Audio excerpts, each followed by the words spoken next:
A mund të hiqet faji? Të gjithë ne kemi gabuar dhe kemi bërë gjëra që në sytë e Perëndis kanë qenë gabim. Dhe për shkak sepse kemi gabuar, fruti i gabimit është faji.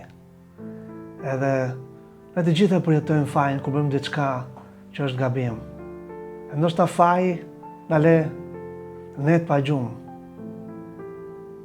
Por fjala e Zotit thotë që faji nuk është vetëm një ndjenjë psikologjike, por është një gjendje e rëndë emocionale dhe frymërore përpara Perëndis. Davidi thonë në fjalën e Zotit që mëkatet janë bërë si një barë e rëndë për mua. Faji ka 3 dimensione. I pari është ligjor, njeriu shfaqëtor përpara drejtësisë të Perëndis. E dyta është frymërore, ndërgjegja na akuzon, dhe e treta është emocionale, zemra ndjen turp dhe pesh. Por a mund ta heqim ne vet fajin? A mund ta heqim ne peshën? A mund ne ta largojmë atë barë të rënd nga jeta jonë?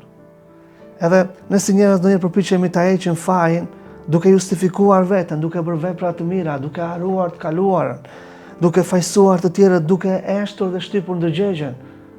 Ej miku im i dashur, është vetëm dikur që mund ta heq fajin nga jeta jote.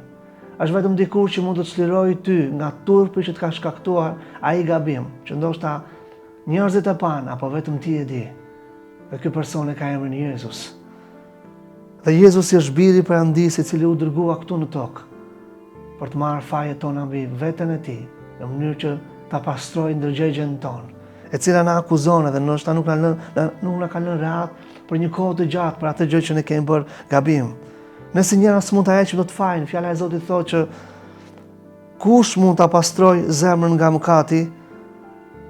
Askush përveç se Perëndis.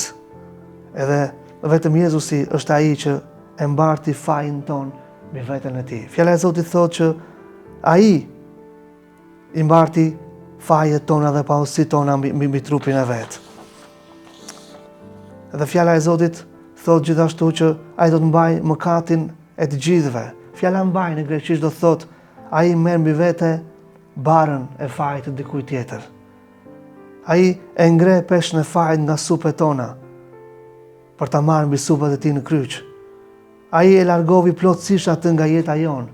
Unë nuk e di se çfarë faji ke bërë këtë kohë edhe po e vuan kaq shumë në ndërgjegjen tënde. Dhe zemra jote të dhem kaq shumë për atë gjë që ke bërë. Edhe ndoshta ke ne të pa gjumë, por dua të them që Jezus Krishti mund ta heqë nga supët e tua atë barë që të rëndon në shpirt. Atë faj që nuk të doje ta bëje, por ja që u ndodhe në kushte dhe në rrethana të tilla edhe ju dhe gabimit. Krishti mund ta pastrojë ndërgjegjen tënde, ai mund të bëjë të lirë ty, ai mund të të çlirojë, ai mund ta pastrojë zemrën tënde, sepse ai është specialist për të restauruar jetën, për të shëruar plagët, për të hequr mëkatin nga jeta jonë.